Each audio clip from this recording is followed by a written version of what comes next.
LDFിന്റെ പീരിമേട് നിയോജക മണ്ഡലം വികസന സന്ദർശയാത്ര നയിക്കുക CPI ഇടുക്കി ജില്ലാ സെക്രട്ടറി K സലീം കുമാർ. സ്ഥാനാർത്ഥിത്വത്തിന് മുന്നോടിയായിട്ടാണ് ജാഥയുടെ ചുമതല സലീം കുമാറിന് നൽകിയിരിക്കുന്നത് എന്നാണ് അഭ്യൂഹം.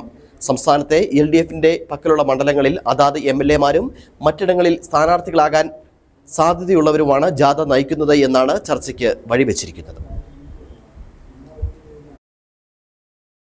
MLAയുടെ അഭാവത്തിൽ പീരുമേട്ടിലെ ജാഥ ക്യാപ്റ്റൻ പദവി മണ്ഡലത്തിൽ തന്നെയുള്ള CPI നേതാക്കൾക്ക് ലഭിക്കുമെന്നതായിരുന്നു പൊതുവെ കണക്കുകൂട്ടലുകൾ. എന്നാൽ കഴിഞ്ഞ ദിവസം ചേർന്ന ജില്ലാ എക്സിക്യൂട്ടീവിൽ പങ്കെടുത്ത സംസ്ഥാന നേതൃത്വ പ്രതിനിധികൾ സലീം കുമാറിന്റെ പേര് നിർദ്ദേശിക്കുകയായിരുന്നു. ഈ തീരുമാനം ജില്ലാ എക്സിക്യൂട്ടീവും പിന്നീട് ചേർന്ന ജില്ലാ കൗൺസിലും അംഗീകരിക്കുകയും ചെയ്തു.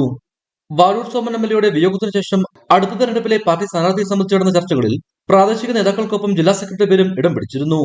എന്നാൽ പീരുമേട്ടിലെ സ്ഥാനാർത്ഥിയെ സംബന്ധിച്ച് പ്രാഥമിക ചർച്ചകൾ പോലും ആരംഭിച്ചിട്ടില്ലെന്നാണ് CPIയുടെ വിശദീകരണം. തെരഞ്ഞെടുപ്പ് കണക്കിലെടുത്ത പ്രവർത്തനങ്ങൾക്കായി 3 മണ്ഡലം കമ്മിറ്റികൾ സംയോജിപ്പിച്ച് നിയോജക മണ്ഡലം കമ്മിറ്റി രൂപീകരിച്ചിട്ടുണ്ട്. ഈ കമ്മിറ്റി യോഗം ചേർന്ന് ചർച്ച ചെയ്ത് സ്ഥാനാർത്ഥി പട്ടിക തയ്യാറാക്കും. തുടർന്ന് ജില്ലാ കൗൺസിലിന് നൽകും. ഇവിടെ നടക്കുന്ന ചർച്ചകളിൽ കൂടുതൽ പേരുകൾ ഉയർന്നുവെങ്കിൽ ഇവ കൂട്ടിച്ചേർത്ത് സംസ്ഥാന നേതൃത്വത്തിന് കൈമാറുന്നതാണ് തങ്ങളുടെ രീതി എന്നാണ് CPI നേതാക്കൾ വിശദീകരിക്കുന്നത്. എന്നാൽ സലീം കുമാർ മണ്ഡലത്തിലെ പാർട്ടി LDF പരിപാടികൾ പങ്കെടുക്കുന്നതിന് പുറമെ തൊഴിലാളി സമരത്തിലും ട്രേഡ് യൂണിയൻ യോഗങ്ങളിലും സജീവമായി പങ്കെടുക്കുന്നുണ്ട്. ഇടുക്കി വിഷൻ, കുമളി.